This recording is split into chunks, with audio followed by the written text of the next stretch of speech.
Kuna kitu wamekuwekea kinakuzuia kutoa sauti, kinakuzuia kufanya biashara. Nijue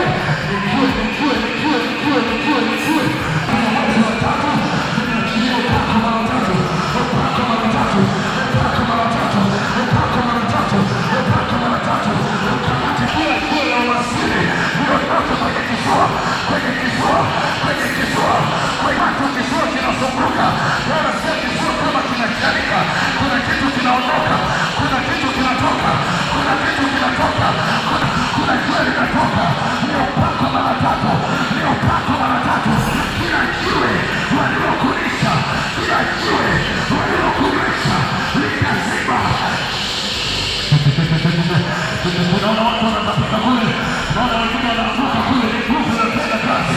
Bwana amesema atakuwa pamoja, amesema nipo pamoja na wewe. Bwana yuko pamoja na wewe. Ndio inatendeka pale, kutapika, mtu anatapika. Waliowekewa mawe kwenye uzazi